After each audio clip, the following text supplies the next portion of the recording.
ಕಳ್ಕೊಂಡು ಬಂದಿದ್ದೀವಿ. ಅದರಲ್ಲಿ ಏನು ಅಂತ ಅಂದರೆ ಡಿ.ಸಿ ಸರ್ ಪ್ರಕಾರ ಏನು ಅಂದರೆ ನಮಗೆ ಶಾಸಕರು ಮತ್ತು ಡಿ.ಸಿ ಸರ್ ಇನ್ಸ್ಟ್ರಕ್ಷನ್ಸ್ ಏನು ಅಂತಂದರೆ ಲಭ್ಯವಿರುವ ಜನಸಂಖ್ಯೆ ಹೌಸ್ ಹೋಲ್ಡ್ಸು ಅದಕ್ಕೆ ಈಗ ಜಾಸ್ತಿ ನೀರಿನ ಸಮಸ್ಯೆ ಇದೆ ಅಂತ ಕಂಡು ಬಂದಿದೆ ನಮಗೆ.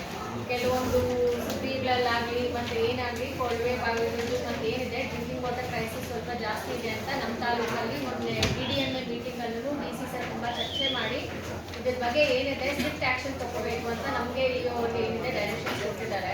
ಸೊ ಅದಕ್ಕಾಗಿ ನಾವೇನಿದೆ ಟಾಸ್ಕ್ ಫೋರ್ಸ್ ಮೀಟಿಂಗ್ನ ಮಾಡ್ತಿದ್ದೀವಿ. ಇವತ್ತಿನ ಟಾಸ್ಕ್ ಫೋರ್ಸ್ ಮೀಟಿಂಗಲ್ಲಿ ನಾವು ನಮ್ಮ ಎಲ್ಲ PDOs, ರೆವಿನ್ಯೂ ಇನ್ಸ್ಪೆಕ್ಟರ್ಸು ಮತ್ತು ವಿಲೇಜ್ ಅಕೌಂಟೆಂಟ್ಸು ಎಲ್ಲರೂ ಭಾಗವಹಿಸಿದ್ದೀವಿ. ಯಾಕಂದರೆ ಅದು ಮೇನ್ ಪಂಚಾಯತಿ ಲೆವೆಲ್ ರೋಲ್ ಆಫ್ PDO ಮತ್ತು village accountant is very crucial. ಅವ್ರು ಕರೆಕ್ಟಾಗಿ ಏನು ಮಾಹಿತಿ ಕೊಡ್ತಾರೆ ಆ್ಯಂಡ್ ಅದರ ಅಧ್ಯಕ್ಷತೆ ನಮ್ಮೆಲ್ಲ ತಾಲೂಕು ಅಡ್ಮಿನಿಸ್ಟ್ರೇಟರ್ಸು ಇದ್ದಾರೆ. ಸೊ ತಮ್ಮದೆಲ್ಲರೂ ಕಲೆಕ್ಟರ್ ಸಪೋರ್ಟಿಂದ ನಮ್ಮ ತಾಲೂಕಲ್ಲಿ ಏನಿದೆ ಕುಡಿಯೋ ನೀರಿನ ಸಮಸ್ಯೆಯನ್ನು ಹೇಗೆ ಬಗೆಹರಿಸ್ಬೋದು ಮತ್ತು ಯಾವ್ದು ಆ್ಯಕ್ಚುಲಾಗಿ ಪ್ರಾಬ್ಲಮ್ಯಾಟಿಕ್ ವಿಲೇಜಸ್ ಅಂತ ಏನಿದೆ ಅದನ್ನ ಹೇಗೆ ಗುರುತಿಸ್ಬಿಟ್ಟು ಹೇಗೆ ಕ್ರಮ ವಹಿಸ್ಬೇಕಂತ ಹೇಳೋದಕ್ಕೆ ಟಾಸ್ಕ್ ಫೋರ್ಸ್ ಮೀಟಿಂಗ್ನ ಹಮ್ಮಿಕೊಂಡಿದ್ದೀವಿ ನಾವು. ಸೊ ಈಗ ನಮ್ಮಲ್ಲಿ ಬಂದಿರೋ ಮಾಹಿತಿ ಪ್ರಕಾರ ಪ್ರಾಬ್ಲಮ್ಯಾಟಿಕ್ ವಿಲೇಜಸ್ 27 ಅನ್ನೋದು ನಮ್ಮ ಲೆಕ್ಕದ ಪ್ರಕಾರ ಇದೆ. ಬಟ್ ಈಗ ನಾವು ಪಂಚಾಯತಿ ವಾರು ಎಲ್ಲ PDOsಗಳಿಂದ ಒಂದು ದೃಢೀಕರಣ ತಗೊಂತೀವಿ.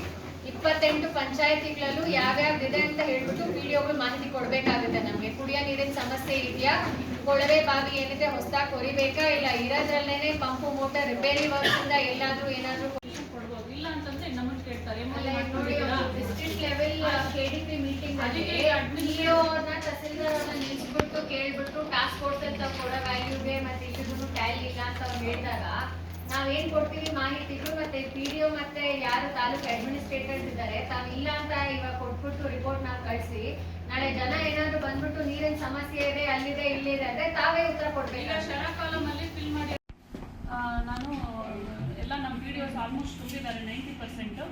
ಮೊದಲಿನ ಕಳೆದ ಟಾಸ್ಕ್ ಫೋರ್ಸ್ ಶಾಸಕರ ಅಧ್ಯಕ್ಷತೆಯಲ್ಲಿ ನಡೆದಾಗ ನಮ್ಮ PDOs ಇದ್ದರು. ಅವತ್ತು ತಾವುಗಳಿದ್ರಿ. ಅವರಿಂದ ಮಾಹಿತಿ ತೊಗೊಂಡಿದ್ದೇನು ಈಗ ಹೇಳಿದಂಗೆ ಹೊಸ ಬೋರ್ವೆಲ್ ಎಲ್ಲೆಲ್ಲಿ ಬೇಕಾಗಿದೆ, ರೀಡ್ರಿಲ್ ಎಲ್ಲೆಲ್ಲಿ ಬೇಕಾಗಿದೆ, ಎಕ್ಸ್ಟ್ರಾ ಲೆಂತ್ ಬಿಡುವಂಥದ್ದು ಪೈಪ್ ಲೈನ್ ಏನೇನು ಬೇಕಾಗಿದೆ, ಒಂದೊಂದು ತಿಂಗಳಾಗಿದೆ. ಮತ್ತೆ ತುಂಬ ಕಡೆ ಪ್ರಾಬ್ಲಮ್ಸ್ ಬಂದಿದೆ.